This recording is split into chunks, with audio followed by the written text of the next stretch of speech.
Right, here are quiz 4 solutions for Math 111. The first question is about circles. Basically, it's asking you, do you remember how to complete the square? And do you remember the formula for a circle? So the formula for a circle, let's see, maybe formula for a circle with the radius r centered at the point h comma k is x minus h squared plus y minus k squared is equal to r squared. So the idea is, okay, do some algebra, specifically complete the square so that this looks like this, and then read off what the letters are. So let's see, we got x squared plus x plus y squared minus y minus 7/2 equals 0. So if we complete the square on this guy, what we get is something of this form. And when we complete the square on this guy, we will get something of that form. And then you got your minus 7/2 equals 0.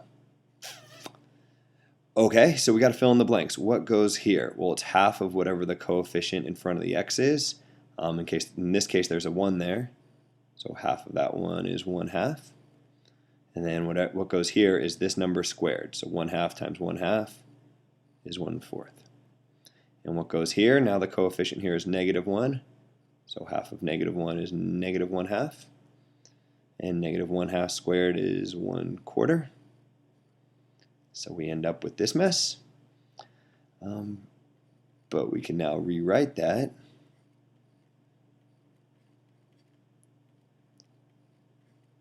something like this. Just rearranging the terms so it's easier to see what I'm going to do in the next step. We got x plus 1/2 squared plus y minus 1/2 squared, and then all the constants here, which is x plus 1/2 squared plus y minus 1/2 squared. See, -1/4 and -1/4 is -2/4, which is -1/2. -1/2 and -7/2 is -8/2, which is -4. And so finally, if you add 4 to both sides of the equation, you get x plus 1/2 squared plus y minus 1/2 squared is equal to 4. So from this, we look at it and we're like, all right, our center is -1/2. You could think about this as x minus -1/2.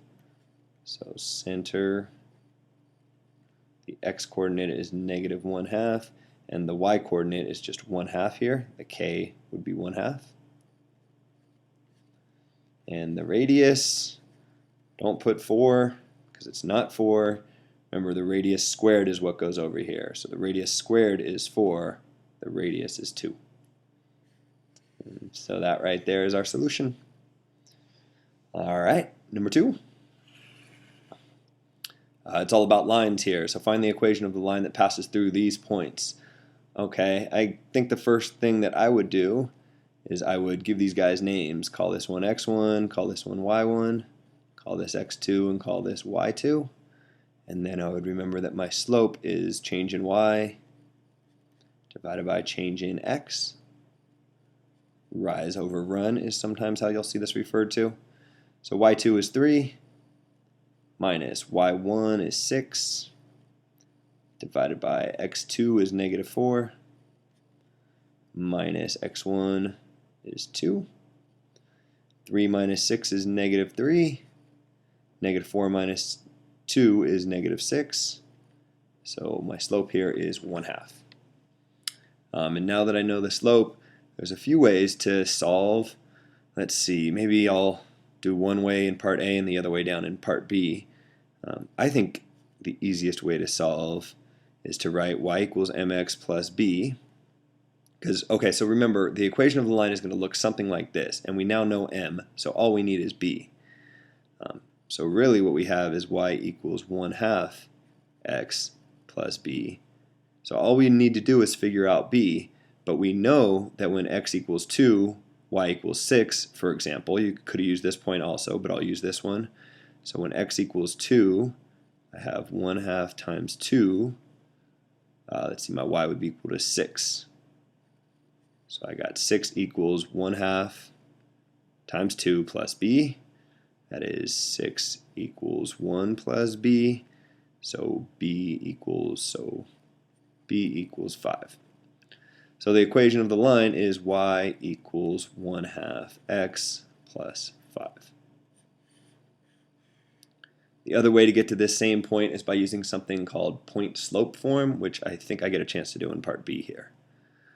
Part B, find the equation of the line perpendicular to the line from part A. Okay, so what that means is my slope down here is the negative reciprocal of my slope over here. The reciprocal of 1/2 is 2, so the negative reciprocal would be -2. And it passes through the point 2, 4. So maybe I'll call that x1 and y1 and use what's called point-slope form, which looks something like this. To be clear, you could use the same method we used in part A, but I just want to show you both different methods, so I'm going to use a different one down here. And what I want to do is plug in 4 for y1